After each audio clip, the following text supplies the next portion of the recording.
So, hello and welcome to Up the Villa podcast. On today's episode, I'm joined by James Rushton of Birmingham Live and Claret and Brew podcast. How are you, mate? All good, yeah. I'm glad to be back on. Thank you for inviting me back. I didn't think I'd get the call again, the call up to the senior squad. I know. So last time though, we were previewing, it was sort of like transfer window, who we were going to get. It was like Edward or whoever. And obviously we ended up with Ollie Watkins and we hadn't played a game at that point. So obviously now, sixth in the league, game in hand, could go top. I mean, we've done well since I last spoke to you. So how are you feeling about Aston Villa? Look, I mean, when Sky Sports and all that are talking about the title battle and they have to pick 7 teams to kind of feature, and Villa's one of them, even though it might just be for this month or next month, it might only be for the short term.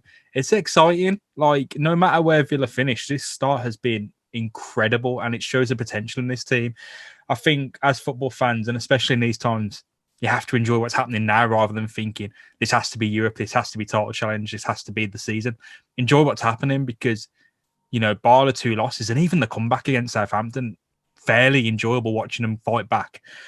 It's been an amazing start to the season, bar the Leeds game, and I feel like we have to enjoy that. We can't let that one slip. It's been the one time in my memory as a Villa fan where, apart from the playoff campaign, but even that season, there were some proper downs in that season. You've got to enjoy it whilst you're living through it because, it's strange times right now. We don't know if football will stop. We don't know if the season will just be null and voided if anything happens down the future. But look, enjoy what's happening because right now Villa are amazing, mate. As you've been buzzing with it. I think you're totally right. It's like I keep alluding to that we've been on a bit of a journey with them, haven't we, as fans now? And it feels like we've had a clean slate and we've been able to reset all the buttons. Every area on that football club has been reset basically.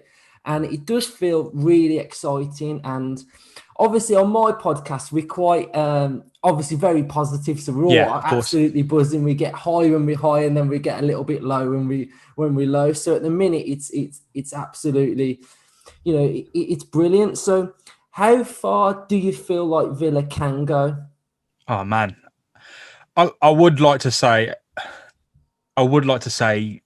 if there's a season to get into Europe and maybe regress next season and finish 10th next season, this would be it because look at all the crazy stuff that's happening. Teams haven't adapted well to the short pre-season. They're not managing injuries well. They're picking up strange injuries that they wouldn't expect. You've seen Liverpool lose Gomez and Van Dijk to kind of really shocking, unsuspected injuries, but that's due to this forced schedule. But Villa are going to pick up an injury at some point. They can't not. That's going to happen. It has to happen. Happens to every team. A player on this team is going to get injured, whether it's Grealish or, a substitute player or Harahan. Someone's going to pick up an injury and it's going to be a problem for Villa. But look, they've made the best start possible to kind of, even if they are sluggish, they've got a massive foundation to pick up on. So I think if you were to finish 7th and push for Europe, I feel like that would be that is in reach. I feel kind of guided by how this team are performing right now. Obviously, they might slip off. Obviously, there might be injuries, but I feel right now, I think you can be justified right now saying they should be looking at pushing a lot further than maybe they expected. I took my seat back off there. I was really cautious. Yeah, I'm definitely with you on all of that, to be fair. And I think I'm right in saying Dean Smith's been up for Manager of the Month 2 months in a row as well. If it didn't sort of have that little bit at the end of, say, October, he could have won that. He would have won it, basically. Do you know what I mean? Because he'd have won, all his games. So I think that shows how well we are doing at the minute that we're up for those type of accolades 2 months in a row, to be fair. So one player who I think is phenomenal, and he's 22. He's Brazilian. I tweeted the other day, and it was my best tweet I've ever done. I basically put Douglas Luiz turns up to Brazil in a Villa mask. We're doing well when that happens, right? Yeah. So we all know he's got this type of buyback clause for Man City. How can Villa keep Douglas Luiz? It's hard because, look, I think there's a situation at Man City. Look, Fernandinho is aging. Douglas Luiz is like the guy to either if he's going to be playing if he's going to be emergency centre back, if he's going to be defensive midfield. He's a guy for Man City. Like, he fits the bill for him perfectly, and that clause is going to come up at the perfect time for him. So, like, in all honesty, if you put a gun to my head, I can't see them not actioning that clause, because you get a player for what, 25 million. It hurts to say 25 million, but if you were to say you bought him for 15, he goes for 25, you made 10 million, and you know what type of player you need. Then you just need another Douglas Luiz. You know who to look for. You got that template to kind of put in front of the scouts. We know what to look for. I don't think Villa can. I think that there is a situation they might go, look, if you want to stay here, like, you're going to be the guy, we're going to build around you. But I think Man City can probably offer that as well. Like, if there's retirements, if Fernandinho goes, like, they can offer that to him unless they buy it, they splurge in the market, but they have that really easy option to activate. And honestly, I can't see them not activating that, because it buys the contract as well. So it's not like Villa can put something in front of him. It would just be a straight choice, Man City or Villa. Both probably offer him. Villa can offer him a start every game.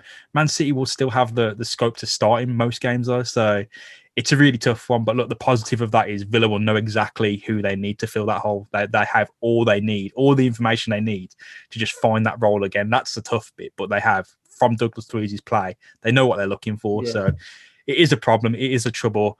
Villa still have a chance, but it really is in Man City's hands, as far as I've seen from all the the legal stuff that happens with this kind of deal. It's buying a contract, so they're just moving him straight back to Man City.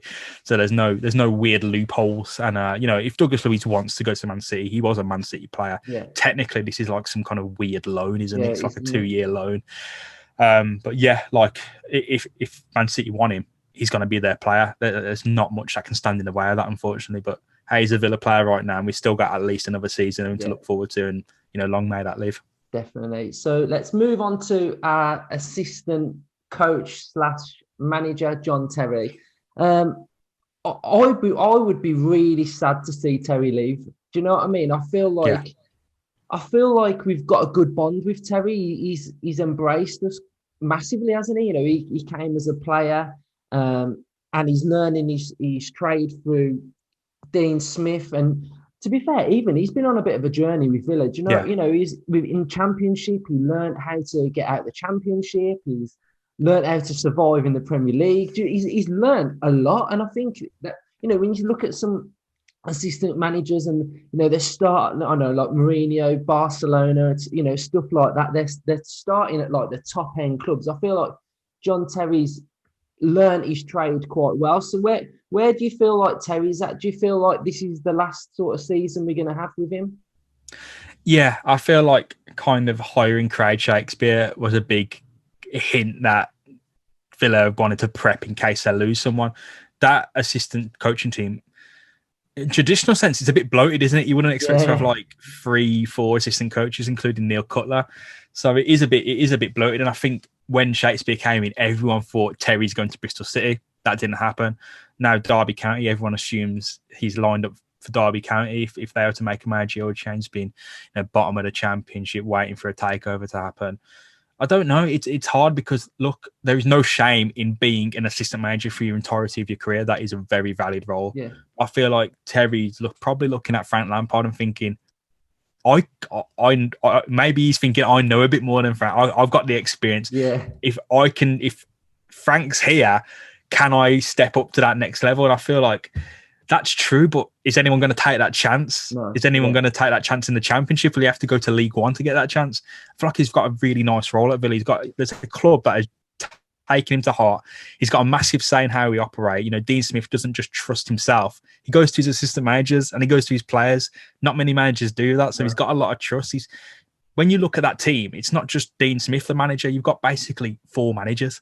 You know what I mean? They're all going to step up and tell him what's wrong. So he's got a lot of role here. And, if you look at that, you may as well say John Terry is the Villa manager right now, because they're all the Villa managers right now. They all learn off each other, and Dean Smith's just heading that operation. But look, he's probably going to want to be a manager. He's got ambition. John Terry has always had ambition. He's going to want to move on at some point. Just whether that right role turns up, I think he wouldn't want to drop down to League One. He wouldn't want to drop down to League Two. He would think validly, based on Frank Lampard, Steven Gerrard, I could get a top role straight away. So it's just a waiting game. If a big role comes up and he's the name for it, he's going to go, because he interviewed for the Villa job itself. Yeah. So like, he's not going to sit there and think, oh, you know, I need to really fight for my chance. He's going to think, based on what's happened with other managers, he can just walk into a role based on all his experience he's picked up, that he could get that role. So look, it's a waiting game. I think, like you said, this is probably the last season with him. But we said that last season, and we said it the season before. You know, this is probably it though. Cool. So let's see what happens with him. So we all know. Well, I know you're a massive gamer. You've got the new Xbox. I'm torn. You know, I haven't pre-ordered any, but I'm not sure which one to go for. I am edging towards the Xbox. So, what's it like? It's all right, yeah. It's really quiet. I've got the Series S, which is really small. It is good. I thought I'd be like cut out of like really good graphics and stuff for the night sound. I wish I went for the Series X now, but what I wanted to do is get the cheaper Xbox and the more expensive PlayStation, because all my mates they don't just play on one console, they're across both. So yeah, I'm gonna have to do that. I'm gonna have to get a PS5 when I'm not like in massive debt because of the Xbox. Yeah. So, what are the graphics like on it? Yeah, they're good if you got like a 4K TV, like you're saying, but I don't have one of those, so it does look good. It looks crisp. The games run quick. I'm just gonna wait and see what happens with FIFA on it and Pro Evolution, if they look any good, because they haven't been updated yet. But now it's sound. It's worth getting it. It's fun and it's fast as well. It's like, man, it loads up like. I think the menus are meant to be like super quick, aren't they?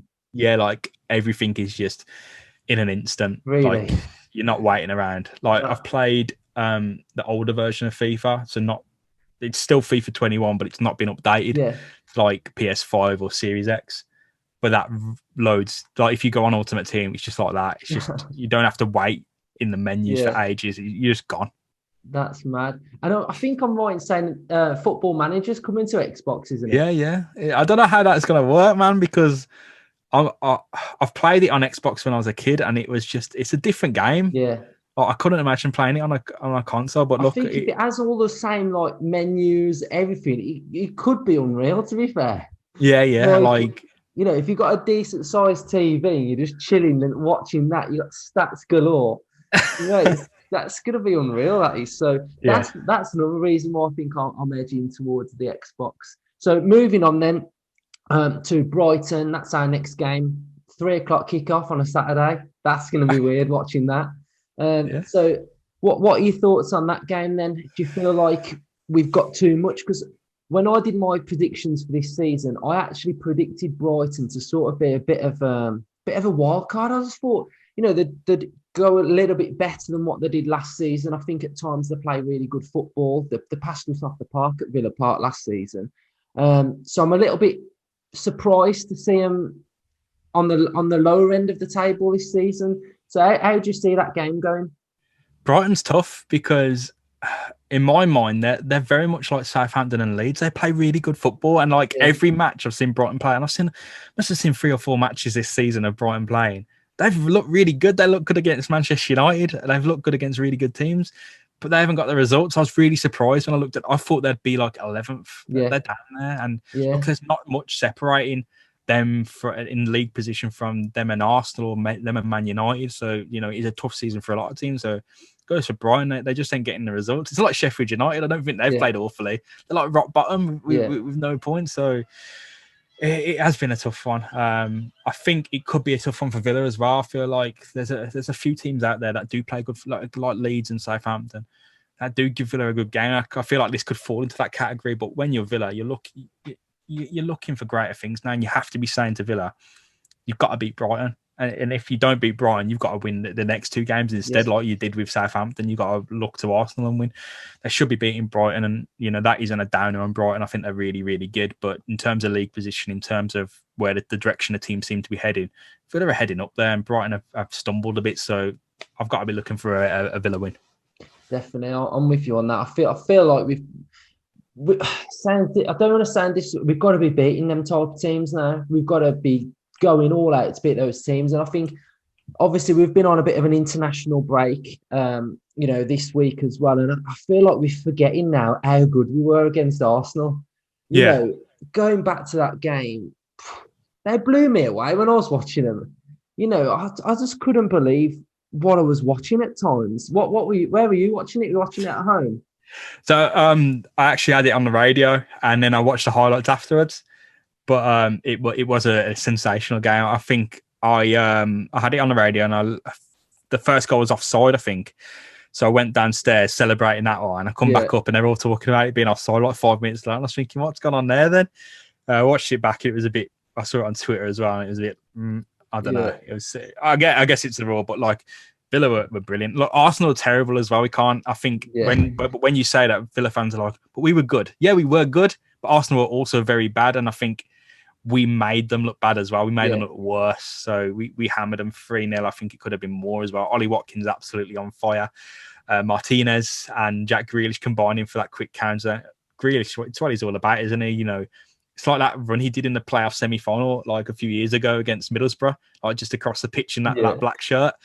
It's like he does it like most games now. He just does this brilliant stuff most games. So yeah, the performance against Arsenal was fantastic. There's so many aspects of it that were brilliant. Like they let Arsenal have chances as well. Like come out, like try and beat us, and they couldn't. And that's Arsenal. That's a team that you think like if you pitch the top six, the elite teams in England, Arsenal are one of them. Yeah, they've had their struggles over the years, but they're still up there. And when I see Villa going to the Emirates, I'm never saying Villa are going to win. You know what I mean? You're saying it's an Arsenal win because it's Arsenal at home. Yeah. You're not saying it's a Villa win, but going into that optimistic, they blew them off the park, mate. Unreal scenes. Anyway, James, then thank you for coming on, mate. It's been great chatting to you. Hopefully, get you on soon. Yeah, it's always a pleasure, Luke. Thank you very much for having me on. Up the Villa as well. Cheers, mate. Up the Villa.